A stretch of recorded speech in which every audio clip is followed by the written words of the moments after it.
son cheval prit de lui-même une des routes de la forêt, et en peu d'heures, le bonhomme arriva dans sa petite maison.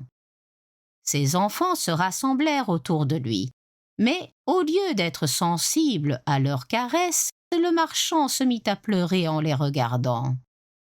Il tenait à la main la branche de rose qu'il apportait à la belle. Il la lui donna et lui dit : « La belle, prenez ces roses, elles coûteront bien cher à votre malheureux père. » Et tout de suite il raconta à sa famille la funeste aventure qui lui était arrivée. À ce récit, les deux aînés jetèrent de grands cris et dirent des injures à la belle qui ne pleurait point.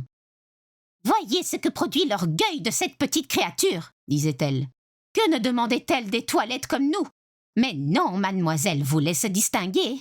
Elle va causer la mort de notre père et elle ne pleure pas. » « Cela serait fort inutile, reprit la belle. Pourquoi pleurerais-je la mort de mon père?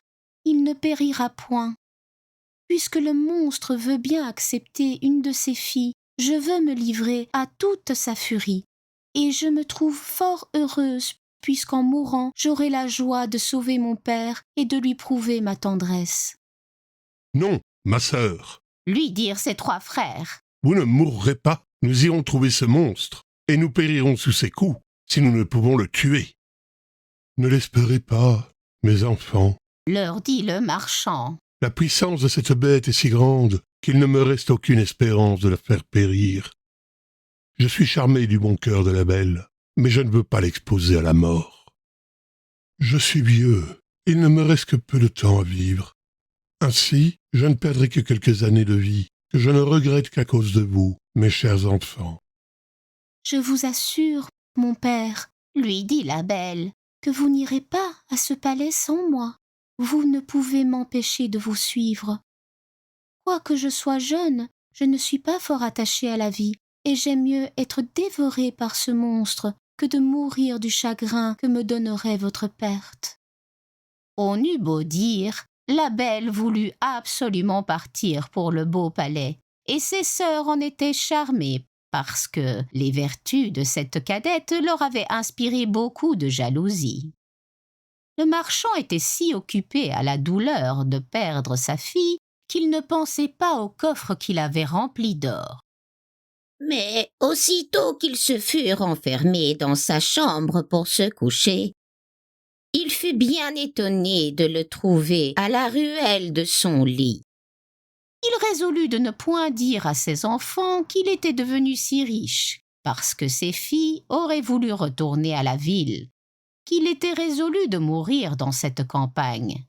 Mais il confia ce secret à la belle qui lui apprit qu'il était venu quelques gentilshommes pendant son absence, et qu'il y en avait deux qui aimaient ses sœurs. Elle pria son père de les marier, car elle était si bonne qu'elle les aimait et leur pardonnait de tout son cœur le mal qu'elle lui avait fait. Ces deux méchantes filles se frottaient les yeux avec un oignon pour pleurer lorsque la belle partit avec son père, et ses frères pleuraient tout de bon, aussi bien que le marchand. Il n'y avait que la belle qui ne pleurait point, parce qu'elle ne voulait pas augmenter leur douleur. Le cheval prit la route du palais, et sur le soir, ils l'aperçurent illuminé, comme la première fois. Le cheval fut tout seul à l'écurie, et le bonhomme entra avec sa fille dans la grande salle où ils trouvèrent une table magnifiquement servie avec 2 couverts. Le marchand n'avait pas le cœur à manger, mais Belle s'efforça de paraître tranquille. Elle se mit à table et le servit. Puis elle disait en elle-même : « La bête veut m'engraisser avant de me manger, puisqu'elle me fait si bonne chair. » Quand ils eurent soupé, ils entendirent un grand bruit, et le marchand dit adieu à sa pauvre fille en pleurant, car il pensait que c'était la bête. Belle ne put s'empêcher de frémir en voyant cette horrible figure. Mais elle se rassura de son mieux, et le monstre lui ayant demandé si c'était de bon cœur qu'elle était venue, elle lui dit en tremblant que oui. « Vous êtes bien bonne, dit la bête. Et je vous suis bien obligé. Bonhomme, partez demain matin, et ne vous aviez jamais de revenir ici. Adieu, la belle. Adieu, la bête, répondit-elle, et tout de suite le monstre se retira, Ah, ma fille, lui dit le marchand, en embrassant la belle. je suis à demi-mort de frayeur. Croyez-moi, laissez-moi ici. Non, mon père, lui dit la belle avec fermeté. Vous partirez demain matin, et vous m'abandonnerez au secours du ciel. Peut-être aura-t-il pitié de moi. Ils furent se coucher, et croyaient ne pas dormir de toute la nuit. Mais à peine furent-ils dans leur lit que leurs yeux se fermèrent. Pendant son sommeil, la belle vit une dame qui lui dit « Je suis contente de votre bon cœur, la belle. La bonne action que vous faites en donnant votre vie pour sauver celle de votre père ne demeurera point sans récompense. » La belle, en s'éveillant, raconta ce songe à son père, et quoiqu'il le consolât un peu, cela ne l'empêcha pas de jeter de grands cris quand il fallut se séparer de sa chère fille. Lorsqu'il fut parti, la belle s'assit dans la grande salle et se mit à pleurer aussi. Mais, comme elle avait beaucoup de courage, elle se recommanda à Dieu et résolut de ne point se chagriner pour le peu de temps qu'elle avait à vivre, car elle croyait fermement que la bête la mangerait le soir. Elle résolut de se promener en attendant et de visiter ce beau château. Elle ne pouvait s'empêcher d'en admirer la beauté. Mais elle fut bien surprise de trouver une porte sur laquelle il y avait écrit « Appartement de la belle ». Elle ouvrit cette porte avec précipitation et elle fut éblouie de la magnificence qui y régnait. Mais ce qui frappa le plus sa vue fut une grande bibliothèque, un clavecin et plusieurs livres de musique. « On ne veut pas que je m'ennuie, dit-elle, tout bas. Elle pensa ensuite. Si je n'avais qu'un jour à demeurer ici, on ne m'aurait pas fait une telle provision. Cette pensée ranima son courage. Elle ouvrit la bibliothèque et vit un livre où il y avait écrit en lettres d'or « Souhaitez, commandez. Vous êtes ici la reine et la maîtresse. » Hélas, dit-elle en soupirant, je ne souhaite rien que de voir mon pauvre père et de savoir ce qu'il fait à présent. Elle avait dit cela en elle-même. Quelle fut sa surprise, en jetant les yeux sur un grand miroir, d'y voir sa maison, où son père arrivait avec un visage extrêmement triste. Ses sœurs venaient au-devant de lui, et, malgré les grimaces qu'elles faisaient pour paraître affligées, la joie qu'elles avaient de la perte de leur sœur paraissait sur leur visage. Un moment après, tout cela disparut, et la belle ne put s'empêcher de penser que la bête était bien complaisante, qu'elle n'avait rien à craindre d'elle. À midi, elle trouva la table mise, et, pendant son dîner, elle entendit un excellent concert, quoiqu'elle ne vit personne. Le soir, comme elle allait se mettre à table, elle entendit le bruit que faisait la bête et ne put s'empêcher de frémir. « La belle, Lui dit ce monstre. voulez-vous bien que je vous fasse souper ?»« Vous êtes le maître ?» répondit la belle en tremblant. « Non, Répondit la bête. il n'y a ici de maîtresse que vous. Vous n'avez qu'à me dire de m'en aller si je vous ennuie. Je sortirai tout de suite. Dites-moi, n'est-ce pas que vous me trouvez bien laid ?» Cela est vrai, dit la belle, car je ne sais pas mentir, mais je crois que vous êtes fort bon. Vous avez raison. Dit le monstre. Mais outre que je suis laid, je n'ai point d'esprit. Je sais bien que je ne suis qu'une bête. On n'est pas bête, reprit la belle, quand on croit n'avoir point d'esprit. Un sot n'a jamais su cela. Mangez donc, la belle, lui dit le monstre.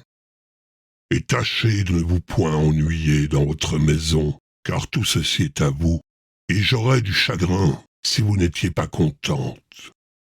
Vous avez bien de la bonté, lui dit la belle. Je vous avoue que je suis bien contente de votre cœur. Quand j'y pense, vous ne me paraissez plus si laid, Oh, dame, oui, répondit la bête. j'ai le cœur bon, mais je suis un monstre. Il y a bien des hommes qui sont plus monstres que vous, dit la belle, et je vous aime mieux avec votre figure que ceux qui, avec la figure d'homme, cachent un cœur faux, corrompu, ingrat, Si j'avais de l'esprit, reprit la bête. je vous ferais un grand compliment pour vous remercier. Mais je suis un stupide, et tout ce que je puis vous dire, c'est que je vous suis bien obligé. La belle soupa de bon appétit. Elle n'avait presque plus peur du monstre, mais elle manqua mourir de frayeur lorsqu'il lui dit « La belle, voulez-vous être ma femme ?» Elle fut quelque temps sans répondre. Elle avait peur d'exciter la colère du monstre en le refusant. Elle lui dit pourtant en tremblant « Non, la bête ». Dans ce moment, ce pauvre monstre voulut soupirer, et il fit un sifflement si épouvantable que tout le palais en retentit. Mais Belle fut bientôt rassurée, car la bête lui ayant dit tristement « Adieu donc, la belle. » sortit de la chambre, en se retournant de temps en temps pour la regarder encore. Belle, se voyant seule, sentit une grande compassion pour cette pauvre bête. « Hélas, disait-elle, c'est bien dommage qu'elle soit si laide, elle est si bonne. » Belle passa 3 mois dans ce palais avec assez de tranquillité. Tous les soirs, la bête lui rendait visite, l'entretenait pendant le souper avec assez de bon sens, mais jamais avec ce que l'on appelle esprit dans le monde. Chaque jour, Belle découvrait de nouvelles bontés dans ce monstre. L'habitude de le voir l'avait accoutumée à sa laideur, et, loin de craindre le moment de sa visite, elle regardait souvent à sa montre pour voir qu'il était bientôt 9 heures, car la bête ne manquait jamais de venir à cette heure-là. Il n'y avait qu'une chose qui faisait de la peine à Belle, c'est que le monstre, avant de se coucher, lui demandait toujours si elle voulait être sa femme, et paraissait pénétrée de douleur lorsqu'elle lui disait que non. Elle dit un jour « Vous me chagrinez, la bête. Je voudrais pouvoir vous épouser, mais je suis trop sincère pour vous faire croire que cela arrivera jamais. Je serai toujours votre amie. Tâchez de vous contenter de cela. » « Il le faut bien, » reprit la bête. « Je me rends justice. Je sais que je suis bien horrible, mais je vous aime beaucoup. Cependant, je suis trop heureux de ce que vous voulez bien rester ici. Promettez-moi que vous ne me quitterez jamais. » La belle rougit de ces paroles. Elle avait vu dans son miroir que son père était malade de chagrin de l'avoir perdu, et elle souhaitait le revoir. « Je pourrais bien vous promettre, dit-elle à la bête, de ne vous jamais quitter tout à fait. Mais j'ai tant envie de revoir mon père que je mourrais de douleur si vous me refusez ce plaisir. » « J'aime mieux mourir moi-même, » dit ce monstre. « que de vous donner du chagrin. Je vous enverrai chez votre père, vous y resterez, et votre pauvre bête en mourra de douleur. » « Non, lui dit la belle en pleurant, je vous aime trop pour vouloir causer votre mort. Je vous promets de revenir dans 8 jours. Vous m'avez fait voir que mes sœurs sont mariées et que mes frères sont partis pour l'armée. Mon père est tout seul. Souffrez que je reste chez lui 1 semaine. » « Vous y serez demain au matin, dit la bête. mais souvenez-vous de votre promesse. Vous n'aurez qu'à mettre votre bague sur une table en vous couchant quand vous voudrez revenir. Adieu, la belle. » La bête soupira selon sa coutume, En disant ces mots, et la belle se coucha toute triste de la voir affligée.